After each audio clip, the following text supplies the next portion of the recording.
اے اللہ تو کرم سے ہمارے گناہوں کو معاف فرما، مولا مغفرت فرما ہمارے والدین کی، ہمارے گھر خاندان سے جو دنیا سے رخصت ہو گئے، آپ کے جوار رحمت میں مولا حضور پاک صلی اللہ علیہ وسلم کے مراتب عالیہ میں خوب بلندی عطا فرما۔ حضور پاک صلی اللہ علیہ وسلم سے لے کر ہمارے اساتذہ، ہمارے والدین اور ہمارے مشائخ تک آپ کے پاکین ہی بندوں کے سے ہوتا ہوا آپ کا پاک نام اور آپ کا پاک علم اور آپ کا پاک دین ہم تک پہنچا ہے، اور ہم سب کو جزائے خیر عطا فرما۔ اے اللہ اس ادارے کی مقبولیت میں بھی پوری راتوں کی ترقی نصیب فرما۔ اے اللہ یہ جو کتابیں لکھی گئی ہیں ان کتابوں کو اپنی بارگاہ میں اس میں قبول عطا فرما، اپنے بندوں کے نزدیک بھی اس کو مقبول ترین بنا، زیادہ سے زیادہ علماء طلباء اور بندگان خدا کو اس سے نفع اٹھانے، فائدہ اٹھانے کی توفیق فراہم فرما۔ السلام علیکم سامعین، 25 ربیع الاول کی تاریخ شروع ہو چکی ہے، 17 ستمبر ہے۔ یہ دعا آپ نے سن لی، یہ ام المدارس دارالعلوم دیوبند کے استاد حدیث حضرت مولانا عبداللہ معروفی دامت برکاتہم العالیہ ہیں۔ یہ دعا کرا رہے ہیں سرزمین گنگوہ کے قدیم دینی ادارہ جامعہ اشرف العلوم رشیدی میں۔ موقع ہے 2 کتابوں کی رونمائی کا، ایک کتاب کا نام ہے تذکرہ اکابر گنگوہ اور دوسری کا نام ہے ایمان کے باغات۔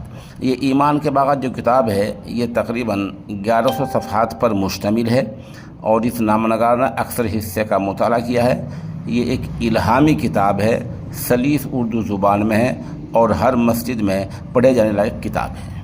دوسری کتاب تذکرہ اکابر گنگوہ ہے جو 2 جلدوں میں ہے، ہر جلد 600 صفحات پر مشتمل ہے۔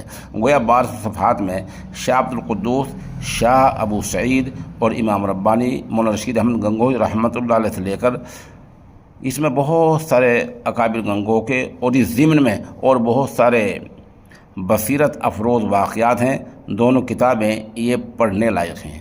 رات انہی کا اجرا ہوا ہے یہاں مولانا عبداللہ معروفی، اور ان دونوں کتابوں کے مصنف حضرت مولانا مفتی خالد سیف اللہ دامت برکاتہم کے بیانات ہوئے ہیں۔ ان دونوں کے بیان کو ہم خبر کے آخر میں سنوائیں گے، پہلے حضرت مولانا عبداللہ معروفی کا، پھر مفتی خالد سیف اللہ کا، اور ایک تمہیدی خطاب ہوا ہے مفتی حذیفہ مکی کا، وہ بھی آپ کو آخر میں سنوائیں گے۔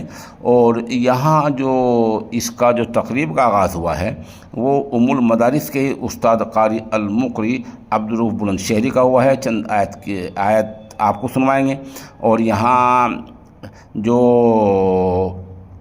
نظامت کے فرائض انجام دیے ہیں وہ مولانا اطہر حقانی نے انجام دیے ہیں، اور یہاں اور جو لوگوں نے خطاب کیا ہے ان میں ناشر اس ایڈیشن کے قاضی مصروف رحیمی، قاضی مشکور احمد رشیدی القاسمی، اور یہاں مولانا رسال الدین حقانی، مولانا محمد ناظم قاسمی اور مولانا آصف ندوی وغیرہ خطاب ہوئے ہیں۔ یہاں اہم شرکاء میں مولانا اشتیاق قاسمی، قاری عبید الرحمن قاسمی، قاری محمد فرمان لونی، حافظ محمد حنیف، مفتی احسان رشیدی، مفتی محمد ساجد کھجناوری، حافظ رفیق احمد، قاری محمد طالب ہریانوی، قاری منور حسن اور مولانا میزان احمد وغیرہ کے نام قابل ذکر ہیں۔ اور کتاب آپ کہاں سے کیسا حاصل کر سکتے ہیں؟ یہ نمبر آپ جامع کی استاد قاری مشکور احمد رشیدی قاسمی کا ہے، یہ نمبر آپ دوبارہ دیکھیں، اس نمبر سے آپ اس کتاب کو حاصل کر سکتے ہیں۔ اب آپ ان ہر 2 حضرات کا مکمل بیان سنیں۔ بسم اللہ الرحمن الرحیم،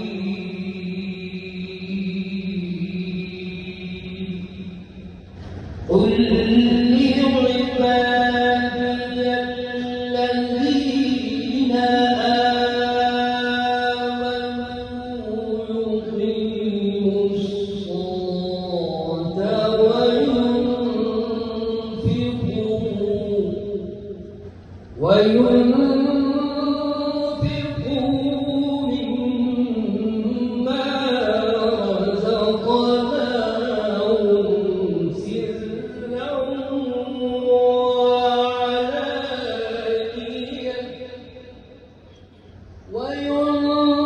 وينفقوا مما رزقناهم سرا وعلانية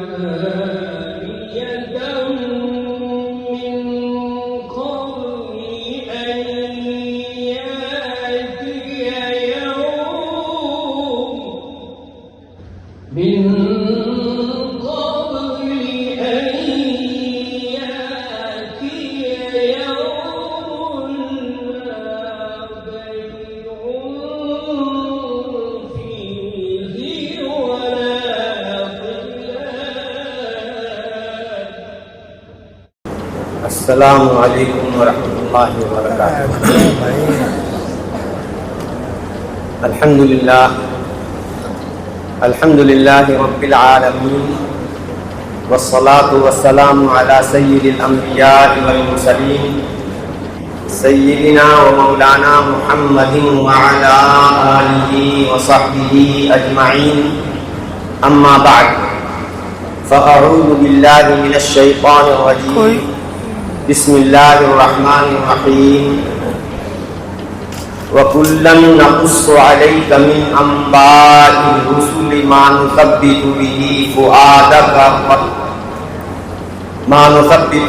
فُؤَادَكَ، صدق اللہ العظیم۔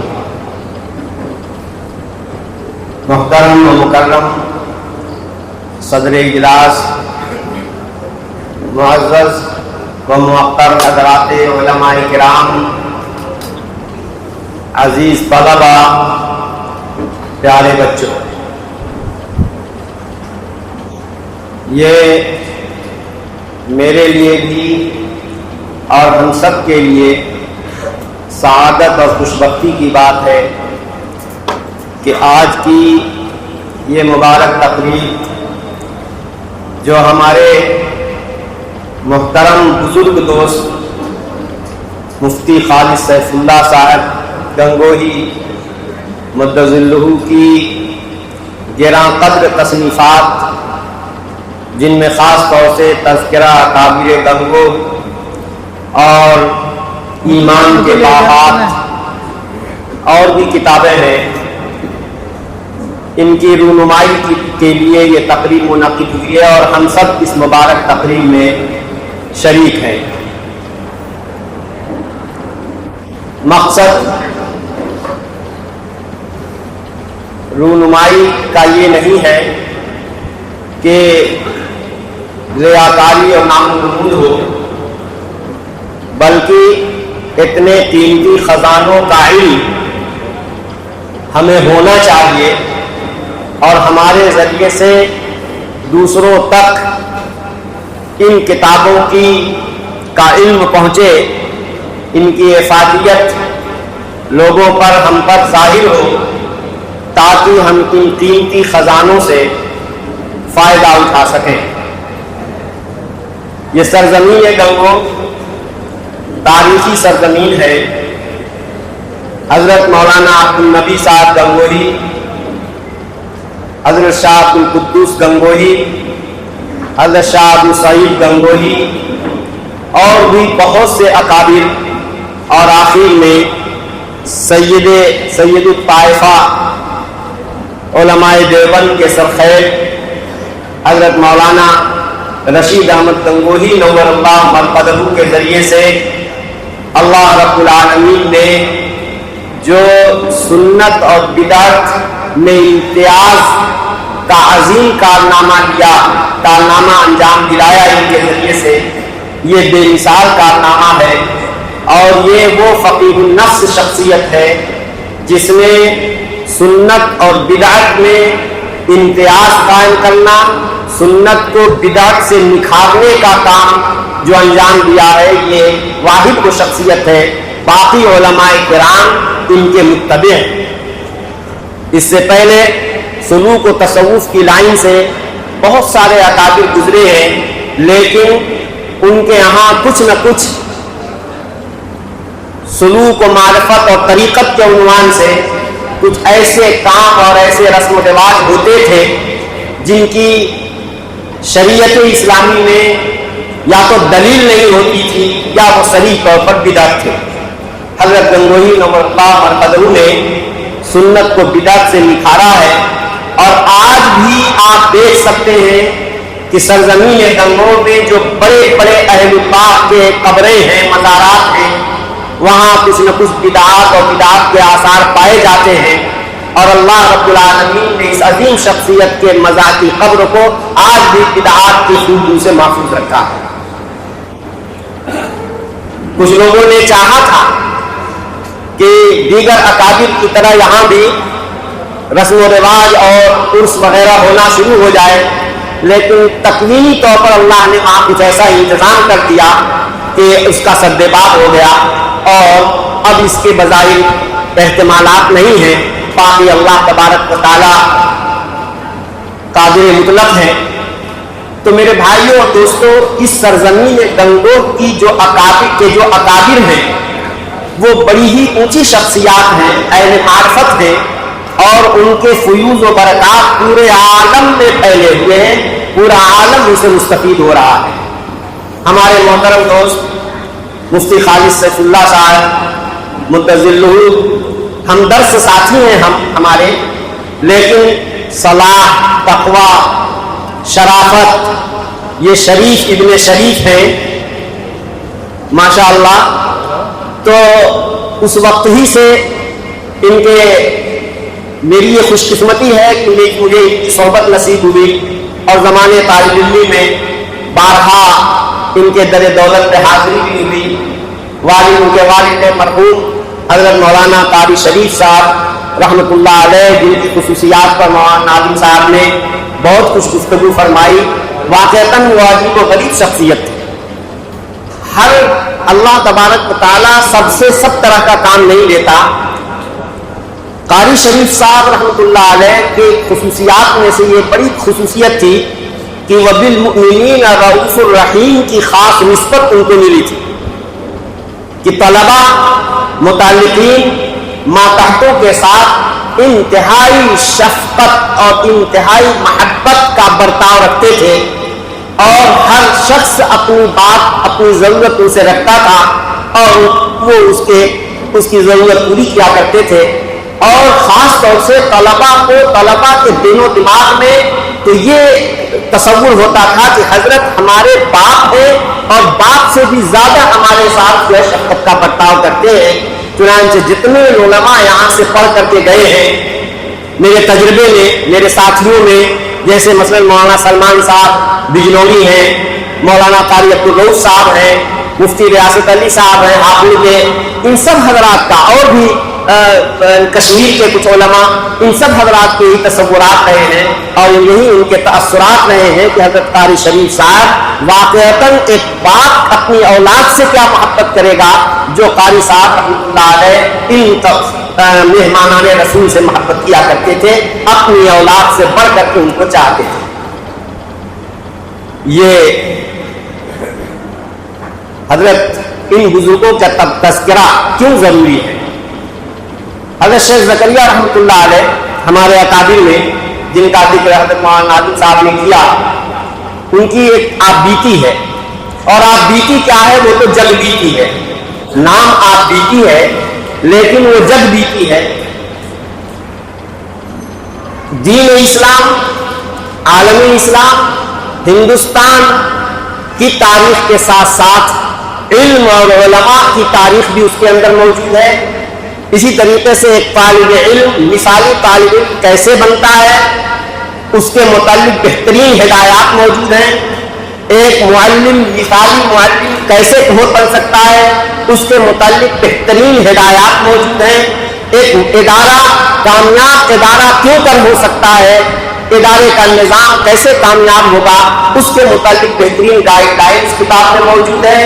ایک سالک طریقت سلوک کے منازل کیسے طے کریں، سلوک و معرفت کے تعلق سے بہترین رہنمائیاں موجود ہیں۔ تو یہ کتاب تو ایک انسائکلوپیڈیا کہیے، ایک 2 جلدوں کی کتاب، ایک موسوعہ کہہ سکتے ہیں آپ، بڑی عمدہ کتاب ہے۔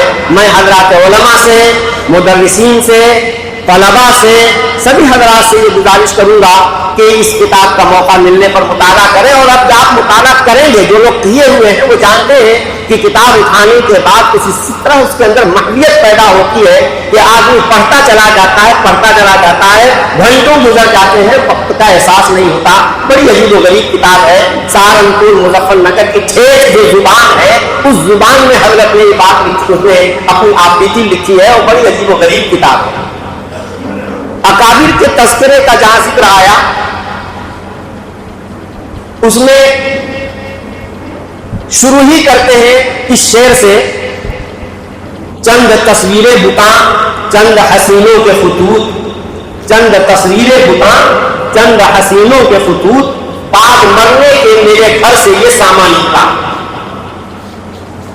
آپ سوچئے صحیح، شیخ العرب والعجم ہیں، شیخ الحدیث علی الاطلاق ہیں۔ حضرت شیخ الاسلام مدنی رحمۃ اللہ علیہ نے مزاحاً کہا تھا کہ آپ کے لیے تو شیخ الحدیث کا عہدہ باقاعدہ تصنیف ہوا ہے۔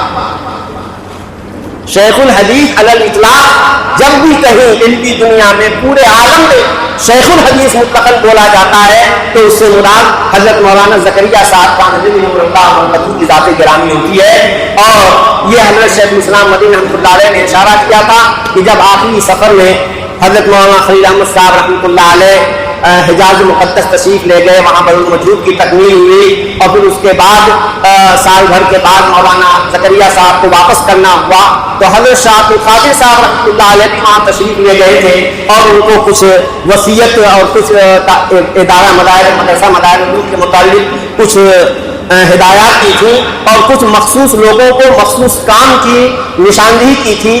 ان میں بحیثیت شیخ الحدیث کے مولانا زکریا صاحب کو رکھا تھا اور صدر المدرسین کو کے لیے کسی اور کا نام کا انتخاب، ورنہ پہلے تو جو صدر المدرسین ہوتا تھا وہی شیخ الحدیث بھی ہوتا تھا۔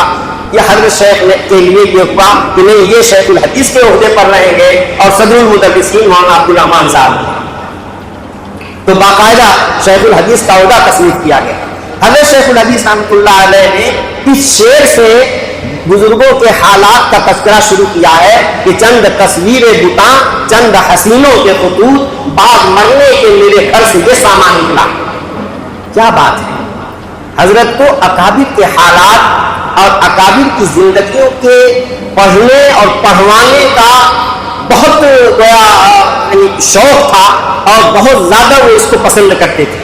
چنانچہ آپ دیکھیے مجموعی اعتبار سے آپ بیٹی کا آپ جائزہ لیں گے تو خود ان کی شخصیت سے متعلق حالات بہت کم مقدار میں ہیں۔ اکابر کے حالات اور اکابر کے سے متعلق سوانحی مواد جو ہے وہ آپ کو زیادہ ملے گا اس آپ بیٹی میں۔ آپ بیٹی کی خدمت کی بھی اللہ نے مجھے توفیق عطا فرمائی ہے۔ آپ بیٹی کے آخر میں ایک فہرست ہمارے حضرت پیر مرشد مولانا طلحہ صاحب کاندھلوی نور اللہ مرقدہ نے سوچا کہ یہ آپ بیٹی اچھی کتابت سے ہاتھ کی عمدہ خوشخط کاتب سے اس کو لکھوا کر کے شائع کریں، تو انہوں نے جب کتابت شروع کرائی تو اس خادم کے ذمے یہ کہا کہ یہ کام لگایا کہ تم اس کی تصحیح کرو، پروف ریڈنگ کرو۔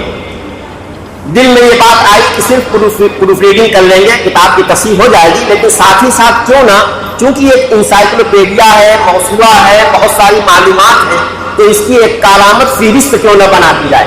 چنانچہ جتنے علماء اور جتنی شخصیات کے تذکرے ہیں سب کو الف باتا کے اعتبار سے مرتب کر کے ان کے حروف صفحات کی نشاندہی کے ساتھ ایک انڈیکس ہم نے بنایا۔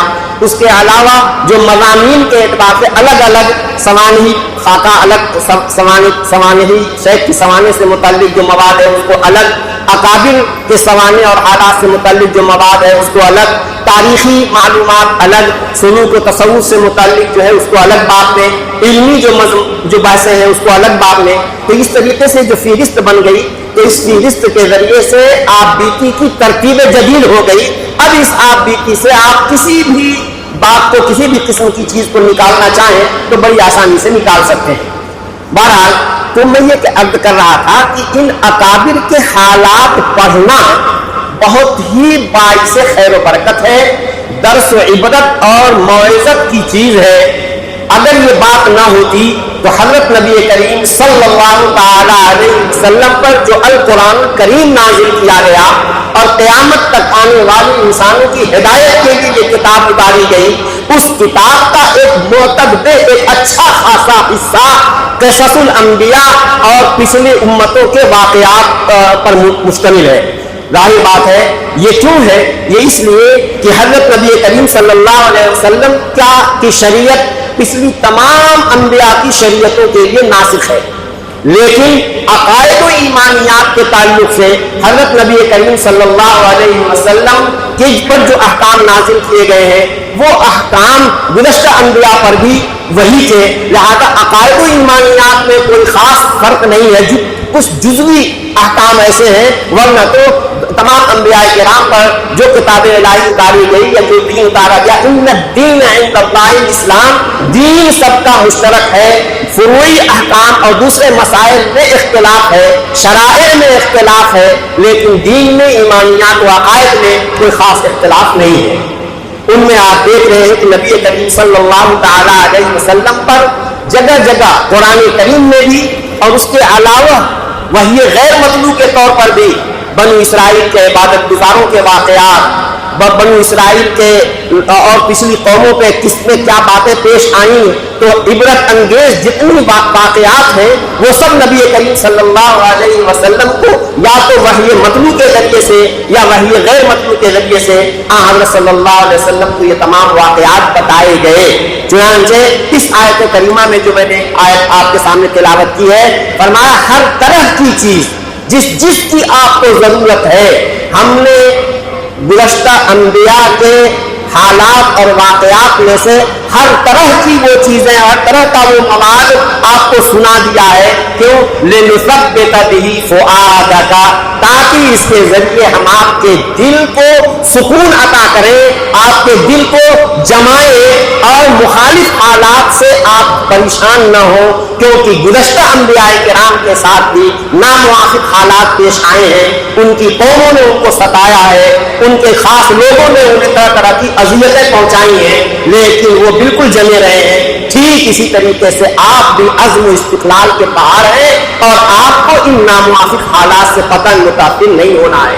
جب حضرت نبی کریم صلی اللہ تعالی علیہ وسلم جو کہ معصوم ہیں لیکن ہیں انسان، بشری خواص اور بشری صفات کی بنیاد پر آپ بھی غمزدہ بھی ہوتے ہیں، آپ کو بھی حالات سے اور نامساعدت سے رنج و ملال ہوتا ہے، یہ سب ہے۔ اس لیے حضرت صلی اللہ علیہ وسلم کی تسکین کا بہت انتظام کیا گیا اور تسلی بھی دی گئی۔ لعلک باخع نفسک علی یکونوا مؤمنین، ایسا لگتا ہے کہ آپ اپنے آپ کو ہلاک کر ڈالیں گے اس بنیاد پر کہ یہ لوگ آپ کی بات نہیں مانتے ہیں، تو جگہ جگہ تسلی دی جا رہی ہے، پچھلوں کے واقعات بیان کیے جا رہے ہیں، اور چونکہ آپ کی شریعت قیامت تک کے لیے موجود رہے گی، قرآن کریم قیامت تک رہے گا اور آپ کی تعلیمات قیامت تک رہیں گی، اس لیے آپ کے امت میں بھی، چونکہ یہ امت نبی کریم صلی اللہ علیہ وسلم کی جانشین ہے، لہذا جو حالات نبی صلی اللہ علیہ وسلم کو درپیش آئے وہ حالات امت کو بھی درپیش آئیں گے، لہذا امت کو بھی مشکل حالات میں ضرورت ہے ان کے قدم جمانے کی، ضرورت ہے ان کو تسلی دینے کی، ضرورت ہے ان کے ایمان اور ان کے عقائد کو مضبوط کرنے والے اسباب مہیا کرنے کی۔ اس لیے نبی کریم صلی اللہ علیہ وسلم کو بھی جو قصص و امثال کے ذریعے سے جو فوائد پہنچائے گئے ہیں، وہ فوائد بھی ہمیں اور آپ کے لیے بھی ان فوائد کی ضرورت ہے اور ہم بھی ان حالات سے دوچار ہو سکتے ہیں۔ اس لیے یہ قصص و امثال یہی وجہ ہے کہ قرآن کریم میں قصص و امثال کی بہت کثیر تعداد موجود ہے۔ حدیث کی کتابوں میں کتاب الامثال اور کتاب القصص مستقل عنوان کے طور پر ان حدیثوں کو جمع کیا گیا ہے جن میں ایسے واقعات اور ایسے قصوں کا ذکر کیا گیا ہے کہ ان قصوں کو پڑھ کر کے انسان کو عبرت حاصل ہوتی ہے، مشکل حالات میں اس کے اندر جو ہے جماع پیدا ہوتا ہے۔ اس لیے میرے دوستو، ان خاتون بزرگان دین کے واقعات اور حالات ہر بعد والوں کے لیے، پچھلوں کے تمام پوری زندگی تب آنے والے بعد میں آنے والے لوگوں کے لیے گائیڈ ہوتی ہے، رہنما ہوتی ہے، سکون اور تمانیت قلب کا سبب اور ذریعہ ہوتی ہے۔ یہی وجہ ہے کہ مشہور محدث سفیان ابن عیینہ رحمۃ اللہ علیہ کا مشہور مقولہ ہم سب جانتے ہیں، فرمایا عند ذکر الصالحین تنزل الرحمہ، صالحین کے ذکر و تذکرے کے وقت رحمت باری کا نزول ہوتا ہے، رحمت خداوندی نازل ہوتی ہے۔ تو جب مجلسوں کے اندر صالحین کا تذکرہ ہوتا ہے، صالحین کے واقعات بتائے جاتے ہیں اور ان کی زندگی کا جو کیا نام ہے کہ جو ان کا لائحہ عمل نظام الاوقات ہے وہ جب ہمارے سامنے آتا ہے تو واقعتاً حیرت ہوتی ہے کہ کس طرح انہوں نے اپنے اوقات کی تقسیم کر رکھی ہے کہ رات کا ایک حصہ اللہ سے راز و نیاز کے ساتھ گزارتے ہیں، رات کا ایک حصہ کتابوں کی تو بونی بینی میں گزارتے ہیں، رات کا ایک حصہ تصنیف و تالیف میں گزارتے ہیں، دن میں بندگان خدا کی کی اصلاح کے لیے تگودو کرتے ہیں اور جا جا کر کے بندگان خدا کو دین کی تبلیغ کرتے ہیں، اور اسی طریقے سے جو تشنگان علم و معرفت دور دراز سے سفر کر کے آتے ہیں استوصوا بہ خیرن پر کی تلقین پر عمل کرتے ہوئے ان طالبان علوم نبوت کی خدمت کے لیے اپنے آپ کو وقف کیے ہوئے ہوتے ہیں۔ ہم جب ان کتابوں کو پڑھیں گے، ان کا مطالعہ کریں گے، تو اس سے ہمیں بھی محسوس ہوگا اوقات کے اندر انضباط ہونا چاہیے، بدنظمی کے ساتھ بے برکتی ہوتی ہے۔ وجہ بات یہ کہ اگر ہم اپنا نظام الاوقات بنا لیں کہ اس وقت ہمیں یہ کام کرنا ہے، اس وقت یہ کام کرنا ہے، اس وقت یہ کام کرنا ہے، خدا پاک کی قسم حقوق اللہ بھی پورے طور پر ادا ہوں گے اور حقوق العباد بھی ادا ہوتے رہیں گے، اور یہ طالبان علوم نبوت کے دور دراز سے ہمارے پاس آتے ہیں، ان کا بھی حق ہم کسی نہ کسی طریقے میں ادا کر سکیں گے۔ تو اوقات کا انضباط بہت اہم چیز ہے۔ ہمارے دوست مولانا خالد سیف اللہ صاحب زیدہ مجدور کی خصوصیت یہی ہے کہ یہ اپنا وقت ضائع نہیں کرتے۔ زمانے تعلیمی میں بھی ہم نے دیکھا کہ یہ اپنے وقت کا، حالانکہ ہم ہی چند اللہ والی قسم کے ساتھی جا کر کے زبردستی ان کا وقت ضائع کرتے تھے، لیکن یہ اس وقت بھی بڑے حساس اور بشاش ہو کر کے اور ہنس کر کے وہ ہم لوگوں کو کسی طریقے سے نبھا لیا کرتے تھے، ورنہ تو ہمارا تو مقصد یہی ہوتا تھا کہ یہ کیوں پڑھ رہا ہے، ہم نہیں پڑھ رہے ہیں تو اس کو بھی نہیں پڑھنا چاہیے۔ لیکن بہرحال یہ ان کی شرافت تھی، ان کی خوشخلقی تھی کہ وہ ہمیں بھی نبھا لیتے تھے اور پھر ہمیں بلطائف الحیل ہم کو وہاں سے چلتا کر کے اپنے کام میں لگ جایا کرتے تھے۔ تو میرے عزیز دوستوں اور بھائیوں، اوقات کے انضباط میں بڑی برکت ہے اور بدنظمی کے اندر بے برکتی پائی جاتی ہے۔ اللہ رب العالمین ہمیں اوقات کی قدردانی کی توفیق عطا فرمائے۔ یہ وقت ویسی چیز ہے، دارالعلوم دیوبند کے در دیوار میں جگہ جگہ تختیاں لگی رہتی تھی، وہاں ایک تختی یہ بھی تھی کہ الوقت اثمن من الذهب، وقت سونے سے بھی زیادہ قیمتی ہے، وقت سونے سے بھی زیادہ قیمتی ہے۔ پڑھ کر کے ہم لوگ گزر جاتے تھے، لیکن اس کی کوئی خاص جو ہے دل پر وہ نہیں تھی، لیکن کتنے بھی اللہ کے بندے ایسے ہوتے تھے جو واقعتاً ان در و دیوار پر لکھے ہوئے نقوش کو اپنے دل کی تختی پر لکھ لیا کرتے تھے اور اس پر اس طرح سے عمل پیرا ہوتے تھے کہ ایک ایک لمحے کی وہ قدر کرتے تھے، اور اللہ نے ان کے وقتوں کے اندر برکت عطا فرمائی ہے۔ ہمارے دوست ماشاءاللہ ایک اتنے بڑے ادارے کے منتظم بھی ہیں۔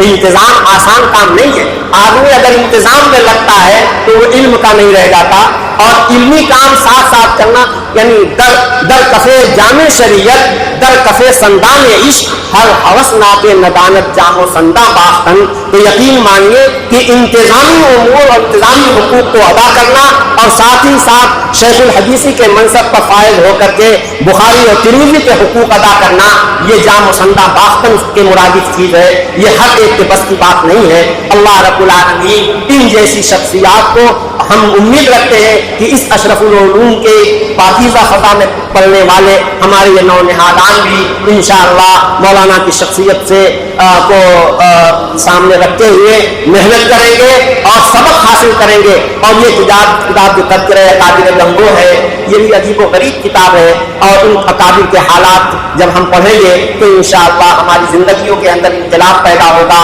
ہمارے اندر اگر غفلت ہوگی تو وہ چستی میں مبدل ہو جائے گی، اور مزید یہ واقعات جو ہم پڑھیں گے وہ آگے بڑھنے کے لیے ہمیں محنت کریں گے۔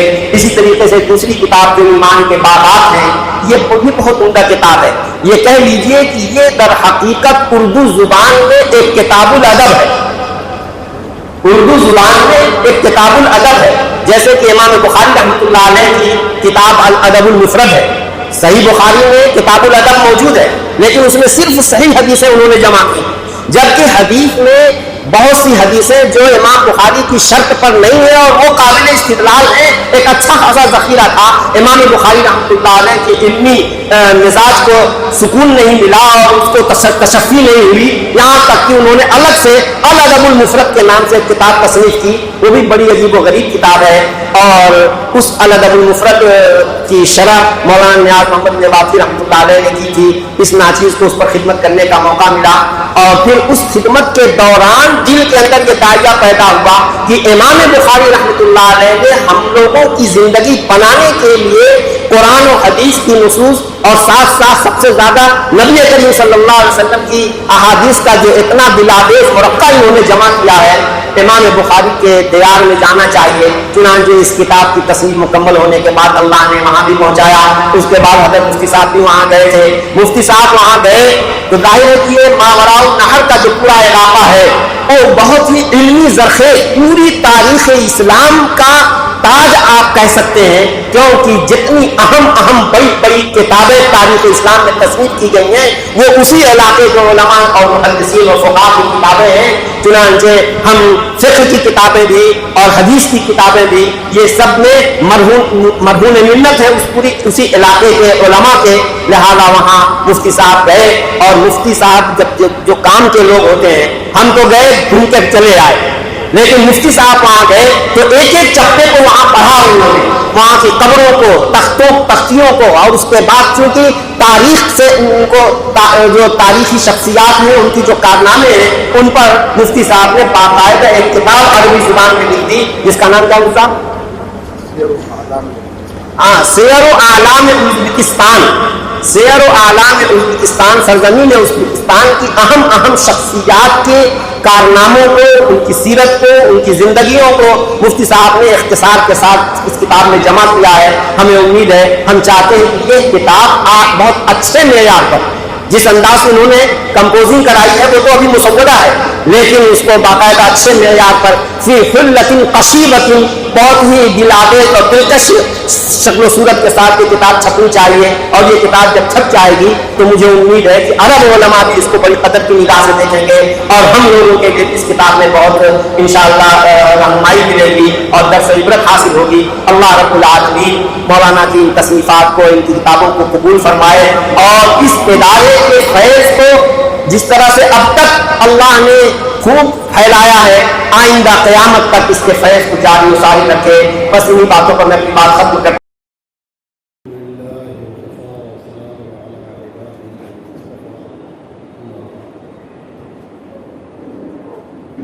أعوذ بالله من الشيطان الرجيم. بسم الله الرحمن الرحيم.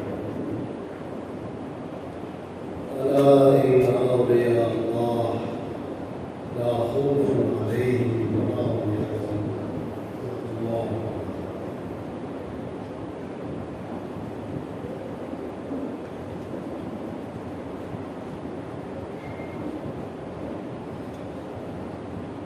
بفضل الله تعالى ورحمته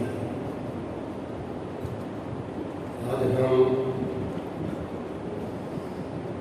تذکرہ صالحین منظور کے موقع پر جو ایک کتابی صورت میں سامنے آیا ہے، اور ویسے بھی الحمدللہ کرتے رہتے ہیں اور کرنا چاہیے، شریک ہے، یہ ہماری بہت بڑی سعادت ہے۔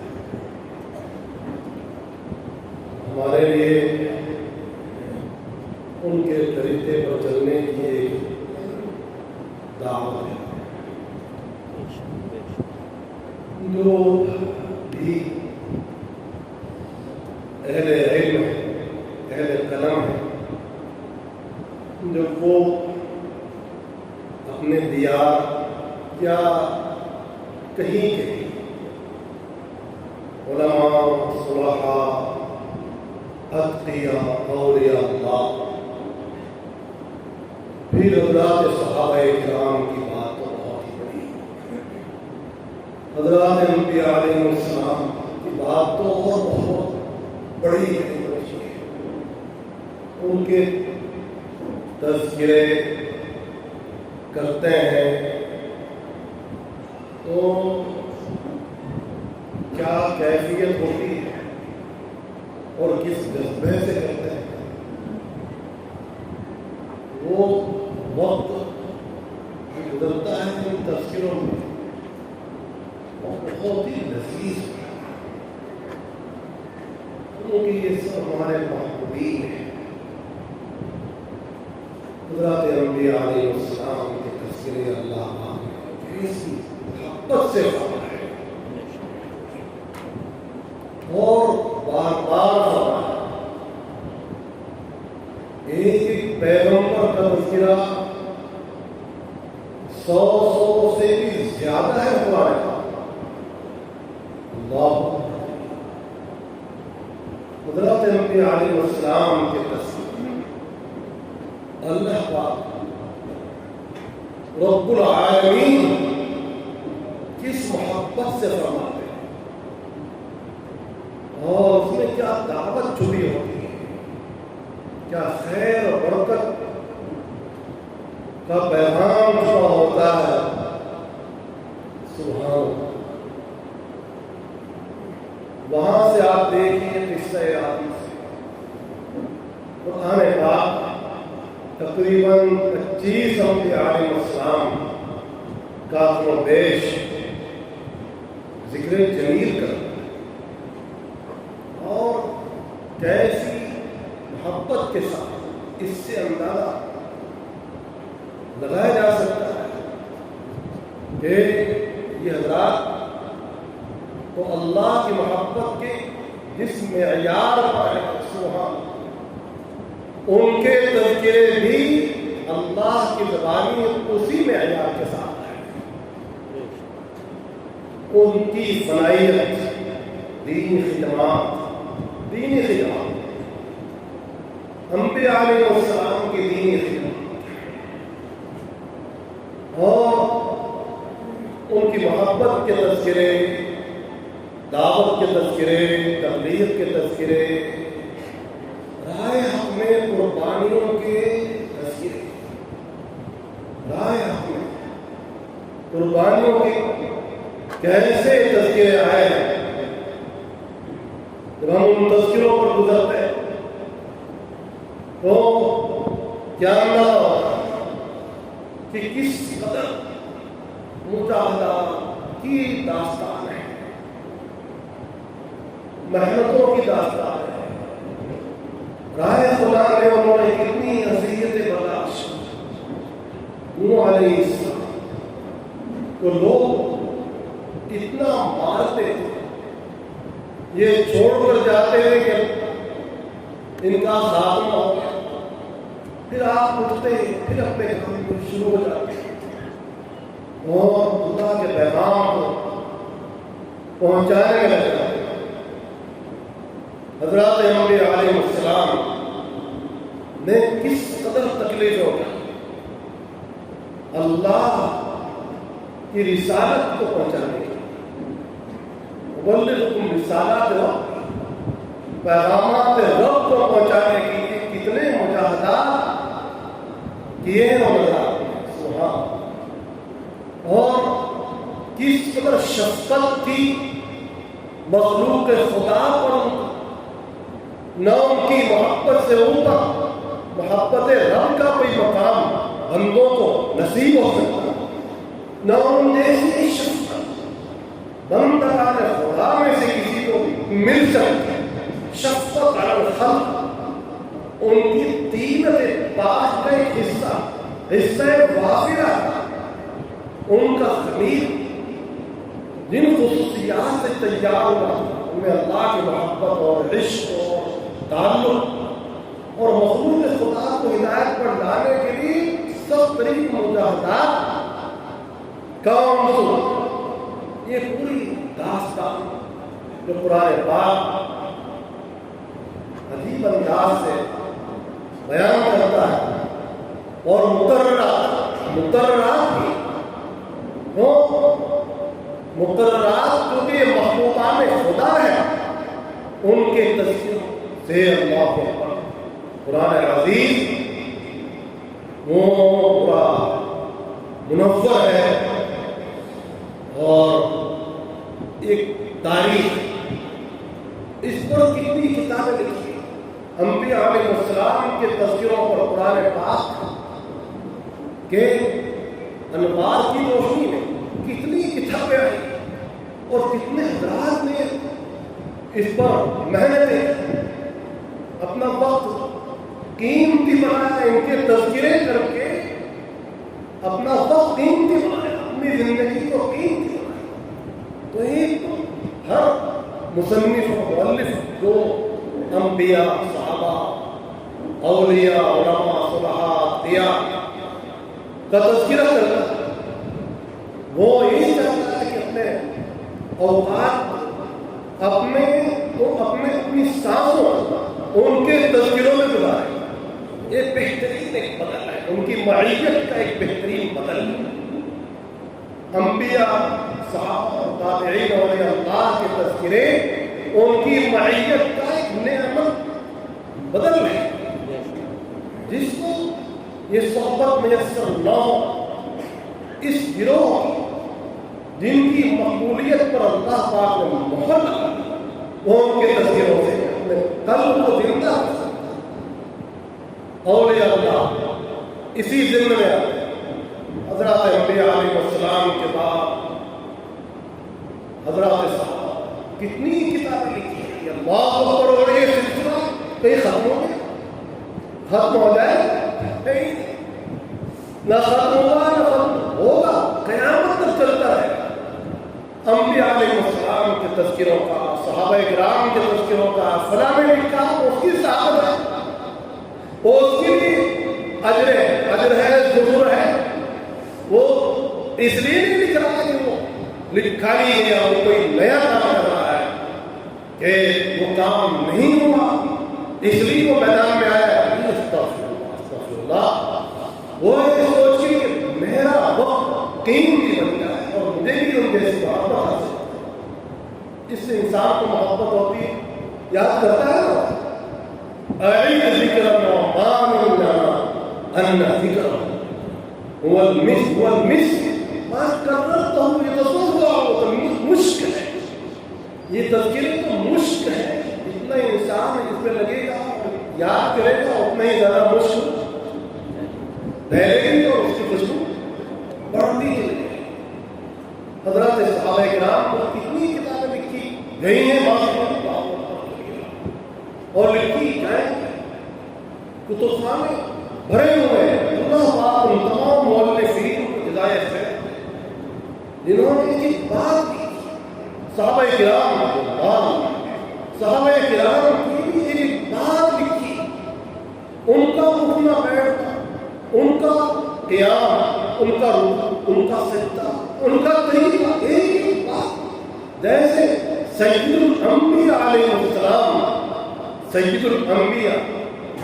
السلام کی ایک بات لکھی ہوئی، اور یہ خصوصیت ہے اس امت، سند اور اتنا انتباہ، یہ اس امت کی خصوصیت ہے۔ اور پیغمبروں کے اتنے تفصیلی حالات ان کے لوگ نہیں لکھ سکے، یہ بھی اس امت کا ہی ان پر احسان ہے کہ ان کے صحیح واقعہ قرآن حدیث سے افضل کر کے معتبر طریقے سے لکھے گئے اور آئینے کی طرح صاف کر دیا گیا کہ یہ ہے حق اور سچ، اور یہ ہے اضافات زائدہ اور دوسری باتیں بڑھا دی۔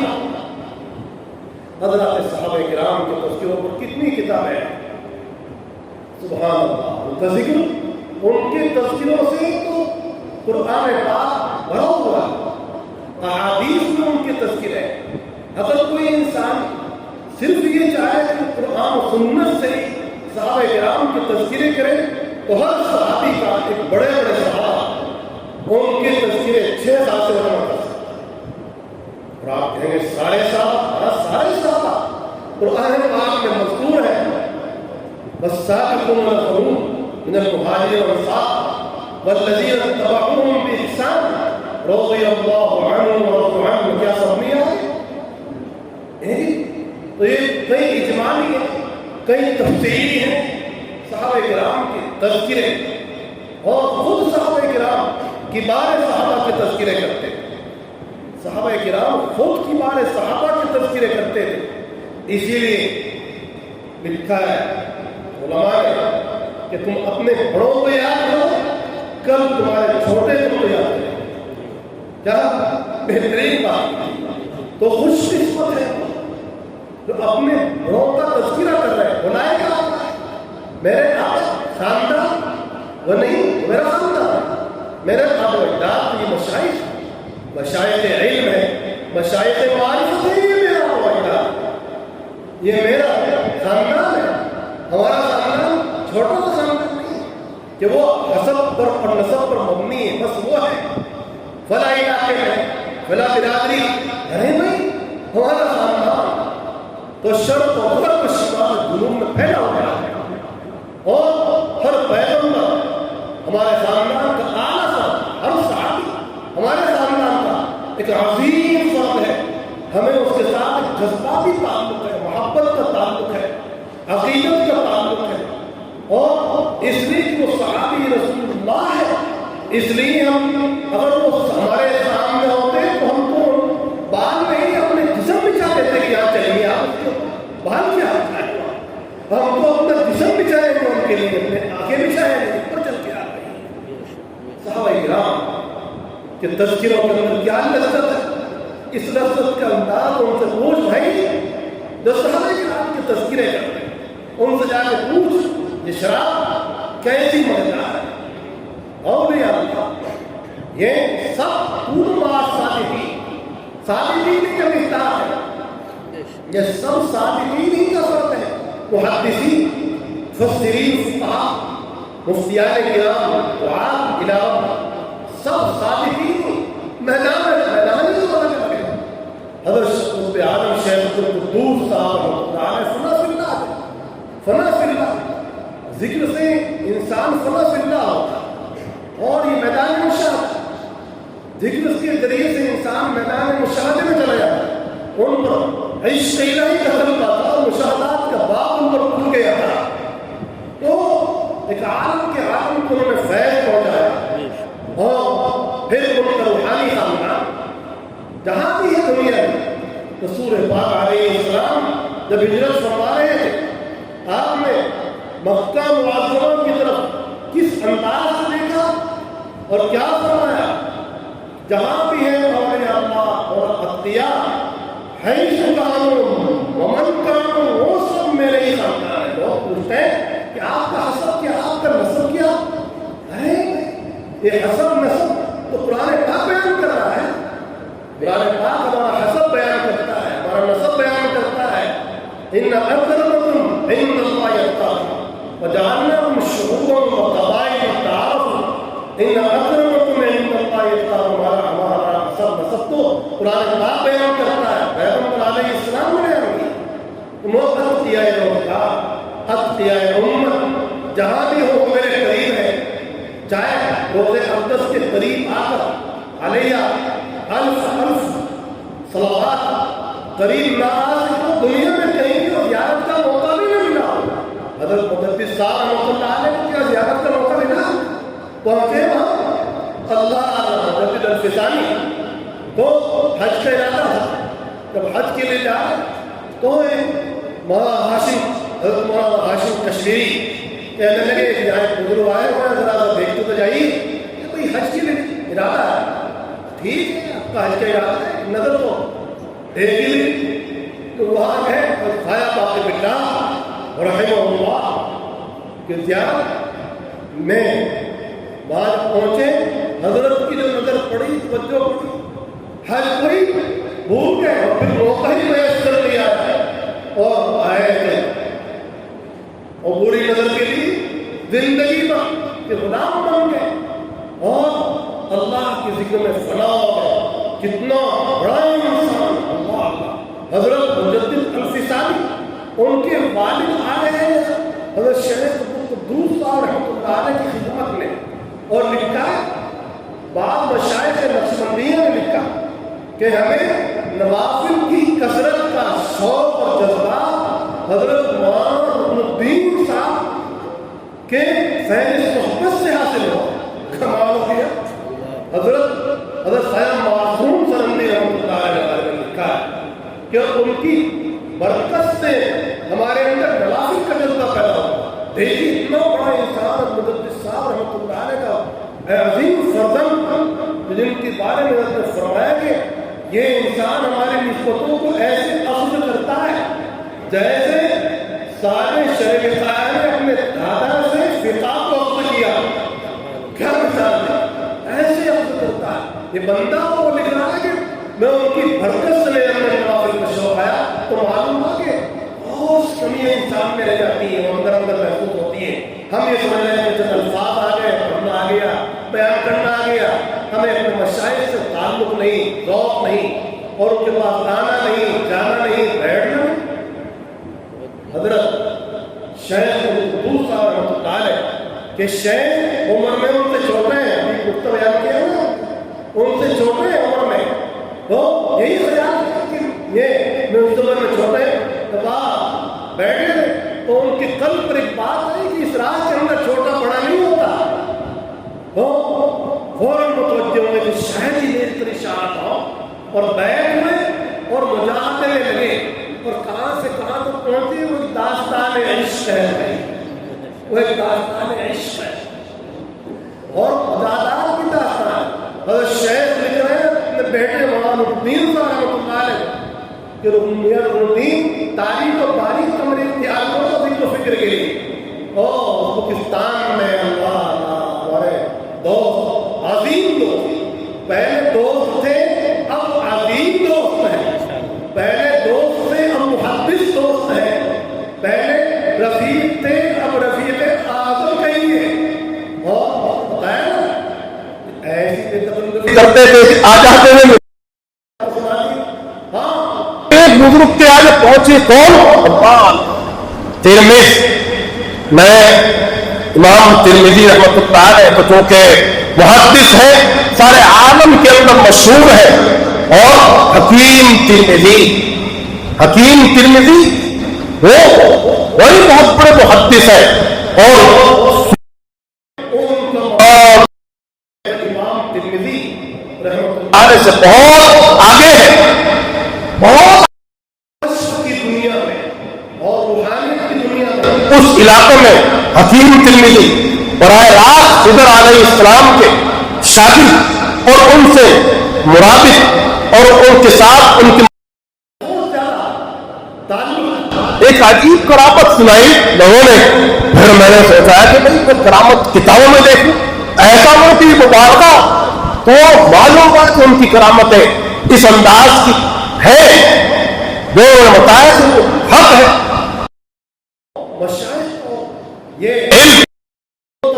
علم پر محنت کرتا رہا. خالی ہمارے مشائخ کے امتیاز کیا ہے, علماء دنیا میں بہت ہوئے, ایک سے عالم ہوا, ہم چند کتابیں لکھ کر لا حول ولا قوة.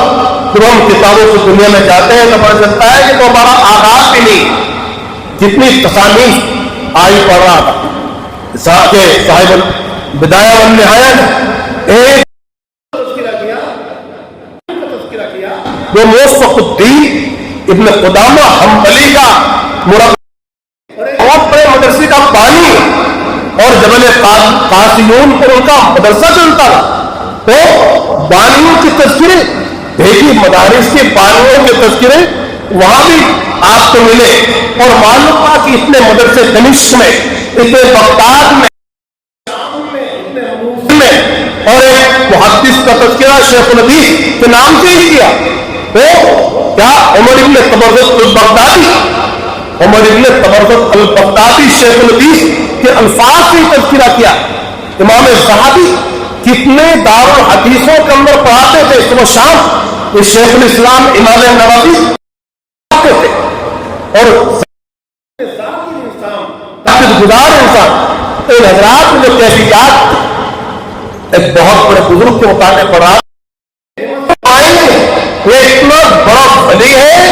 اللہ مولانا شافعی فرماتے ہیں کہ اتنا بڑا ولی ہے یہ, اگر تم علماء کو اپنے اولیاء نہیں سمجھتے تو کس کو سمجھو. آج لوگ کیا جانتے کہ خلیفہ کس کا خلیفہ ہے بھائی, یہ جو محدثین ہیں یہ سارے متباع رسول اللہ ہے, یہ سارے خلفاء رسول اللہ ہے, اور یہ سبھی اعلیٰ درجے کے مقام پر فائل ہے. محدثین حضرات کچھ لوگ حدیث پڑھنے والوں کو, پڑھانے والوں کو یہ سمجھتے تھے وہ کم درجے کے اور ان کے ہاتھ پر کرامات ظاہر نہیں ہوتی. یہ کتنی بڑی کرامت ہے ہمارے دوست اور صاحب معروفی کہ 20 جلدوں میں آپ نے ترمذی شریف کی شرح لکھ دی کہ اگر پہلے کے حضرات دیکھتے تو وہ بھی خوشی کے مارے جھوم اٹھتے کہ امام ترمذی رحمہ اللہ تعالی کیا وہ اللہ پاک ایسے حضرات سے خوشیاں روحانی خوشیاں پہنچاتے ہیں. خیر نبی کی محنت ہی تو ہے نا یہ. تو کسی بزرگ پر علم کا غلبہ, کسی پر ذکر کا غلبہ, کسی پر دونوں کا غلبہ. حضرت گنگوئی اس پر علم بھی غالب, اخلاق بھی غالب اور ذکر بھی غالب, اور ماشاءاللہ احقاق حق میں کیا آپ نے رعایت کی. احقاق حق اور صاف گوئی آپ کا قرب امتیاز. یہ ایسے باکمال انسان تو بہت کم پیدا ہوتا ہے. پھر اور حضرات آتے چلے گئے اس سرزمین کو اللہ پاک نے نوازا, اور آتے چلے گئے فقیہ اعظم مفتی اعظم ہند حضرت مفتی محمود صاحب کی علم عمل اخلاق پھر اور اللہ دیا. پھر خدمات کرنے والے آتے ہی گئے. اللہ پاک مدرسے کی لائن ایک اور بندے خدا کی اس میں رکھی تھی. وہ بندہ آیا, غیر سے آیا, لایا گیا, چل ہمارے یہاں برادری نہیں ہے, برادری تیرے یہاں ہے, برادری کا بھوت تجھے سوار ہے. اللہ پاک محبت جس بندے کے اندر محبت ہوتی ہے اس کا انتخاب کرتے ہیں, چل آگے بڑھ. وہی سید ہے, سید القوم خادم میں خدمت کرتا ہے. وہاں تو خدمت ہی دیکھی جاتی. دین کی یہ سوال ہے کہ تو سید تھا, یہ سوال نہیں کہ تو شیخ تھا, پٹھان تھا, مغل تھا, فلاں برادری کا تھا. وہاں تو حسب نسب یہ ہے کہ تو نے میرے دین کے لیے کتنی خدمت کی, تو نے میرے دین کے لیے کتنا مر مٹا. معلوم ہے ایک بیچارہ ہمارا ساتھی وہ بہترین ہاتھوں اچھا دہل بھی نہیں رکھتا, تذکرہ چل رہا تھا. الحمدللہ اس 30 سال کے عرصے میں میں نے اتنے حفاظ کو پڑھا دیا ہے سبحان اللہ, اور اتنے قاری بن گئے تو جتنے قرآن کو آپ پڑھا رہے ہیں, جتنے حفاظ کو وہ پڑھا رہا ہے, وہ بندہ کیا ہے, وہ یہ دین کی خدمت ایک لفظ آپ کو جس نے پڑھا دیا سکھا دیا وہی آپ کا سید ہے, وہی آپ کا شیخ ہے. اور اللہ پاک ان کو منتخب کیا, ان کے اندر اکابر کا عشق علم بھی تھا, اکابر کا عشق بھی تھا, اور خدمت کے جذبات تھے. کانوں کھلے لحاظ شان تو اس میں پیدائیوں میں تھے. ان کی زندگی نفع خیر الناس ایفعلنا, اس کو نفع کیسے, اس کو نفع کیسے, اس کو فائدہ کیسے. ہر بندے سے ان کو محبت, ہر شخص ان سے تعلق رکھتا تھا, محبت رکھتا تھا. اور وہ یہ سوچ دور دراز بیٹری سوچ اس کی میں خدمت کیسے کر سکتا ہوں, اس کے لیے اس کو فائدہ کیسے پہنچا سکتا ہوں. یہ ان کی زندگی کا ایک کیا عنصر غالب خدمت, محبت خدا میں وہ ذکر اللہ کے ذکر میں بھی ماشاءاللہ, عشق الہی کے اندر ہی ماشاءاللہ, اور علم کی اشاعت کے لیے اللہ نے منتخب کیا. تو ان کے حقوق. اب یہ ایک بات کہ کسی کو اپنے دیار کے مشاہد سے زیادہ انس ہوتا ہے. جب بندہ یہ کتاب گزرا تھا حکیم قمیش کے فرزند حکیم قریش بہت بہترین انسان, بہت ہی عاشق خدا, اور ان میں کبھی کبھی تذکرے سنایا کرتا تھا اور ان پر حال تاری ہوتا تھا, محبت فرماتے تھے. انہوں نے اس محبت کی برکت سے جو والد صاحب کے ساتھ تھی ان کے اور بندے کے ساتھ ان کی برکت سے تھی, آپ خود عالم حضرت شیخ کی جو بیٹی اسپیشل اس موقع پر نہیں, اسپیشل زیارت بھی کرائی اور سر پہ بھی رکھوایا کہ خالد کے سر پہ رکھو, کوئی منع کرے تو اس کو کہنا وہ میرا ہے. ان کی یہ اس کتاب کی برکات مشائخ کی توجہات روحانی انسان کو حاصل ہوتی. یہ تو اپنے مشاہدات ہے. صحابہ کرام کے حالات لکھنے میں وقت ایسا لگتا ہے کہ ان کی توجہ ہماری طرف ہے. انبیاء کے تذکروں میں یہی لطف آتا ہے, اولیاء کے تذکروں میں یہی لطف آتا ہے.